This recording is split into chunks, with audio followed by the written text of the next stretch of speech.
I once knew a man with a fear of open spaces.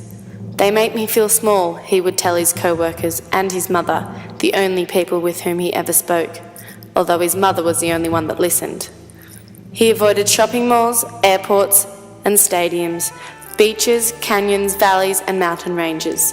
He believed these places gave him nowhere to hide. He disliked dams, forest clearings and especially the sea. The sea is the worst of all large flat areas, he would tell his mother, usually when sitting in their 1950s decorated living room, his pale white thighs sticking to the plastic sofa cover. "It's all right, pumpkin," she would say to her 47-year-old balding baby. "You don't have to like them. You can stay nestled safely with me."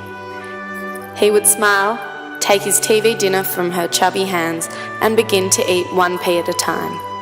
This man was afraid to fly, not in the conventional sense of a fear of flying, no. He was afraid to fly beneath the waves. He knew not the feeling of freedom that can be experienced when you plunge yourself into that great body of water. He didn't even like to shower, let alone run himself a bath. This man spent his life avoiding the beauty of the lake, of the river, the stream, the pond, the ocean. He even avoided these places in his dreams. Every night before falling asleep, on the bottom of his bunk bed, the bed he refused to exchange for a real bed because he liked the feeling of sleeping in a foam cave, he would think of standing on the shore of a lake and pinch himself on his hairy stomach 30 times. That way he wouldn't dream of any spaces he didn't like. And so, he never dreamt of anything until one night. There stood this sad little man, crying, balding and alone at the edge of the ocean. It was dusk and the sky was ablaze with colours he had never seen on his laptop, let alone the real world. As he edged closer to the waters, he felt intrigued by the sound of the cold, wet ocean, as if it were speaking to him, as if it were drawing him in, and for the first time in his life he wanted to follow.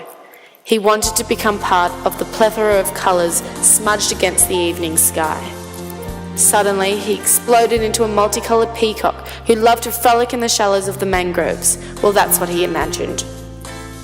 He stood ankle deep in salt water and slowly felt himself sink into the muddy, brown-coloured sand. He can feel the hermit crabs nibbling his toes, and his mind thought back to a time where he himself was just like these little hermit crabs, afraid to taste the fresh, crisp air, favouring a life submerged in his brown-coloured life. "Marvin!"